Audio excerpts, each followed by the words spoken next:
Hi everyone, I'm Brandon Whited. I'm one of the trustees with Titanic International Society, here to do another installment of our On the Road series.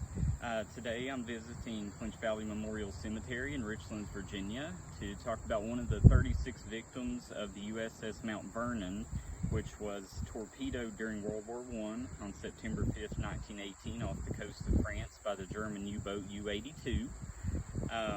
The young man that I'm going to be talking about a little today was named Paul Homer Crockett, and he lived very near the cemetery in a place called Doran, Virginia.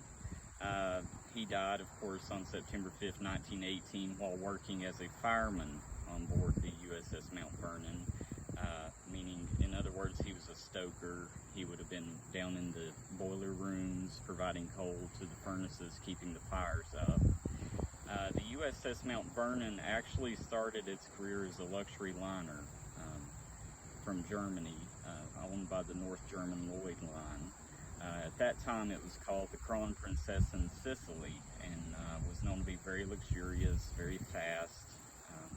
In August 1914, when World War I erupted, the ship was actually interned off Bar Harbor, Maine, and was requisitioned as an American troop transport named after George Washington's home in Virginia, Mount Vernon. While off the coast of France on September 5th, 1918, she was torpedoed by the U-82. The ship actually did not sink. It was able to remain afloat, but there were initially 35 crewmen in the boiler rooms lost in the torpedoing. An additional one died of his injuries, and there were 13 other people injured. Paul was, he had just turned 25 years old in August of 1918 and died less than a month later while serving his country. He wouldn't have originally been buried in this cemetery. This cemetery wasn't founded until 1938, so he was probably buried in a small family cemetery initially. But his parents are also buried here, as are some of his other families, so it was probably at that time that he was moved.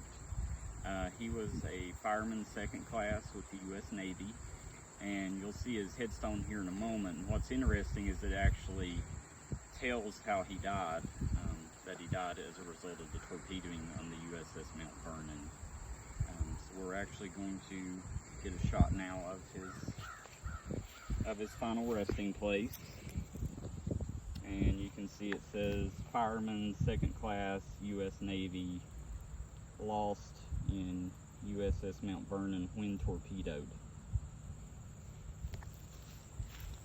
So he's one of our local links to maritime history.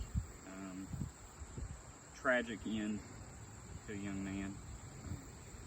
Stay tuned, and we'll have further installments in our On the Road series. Subscribe to our YouTube channel to follow those. And as always, we would love to have you as a member of Titanic International Society. You can find out how to join by visiting www.titanicinternationalsociety.org.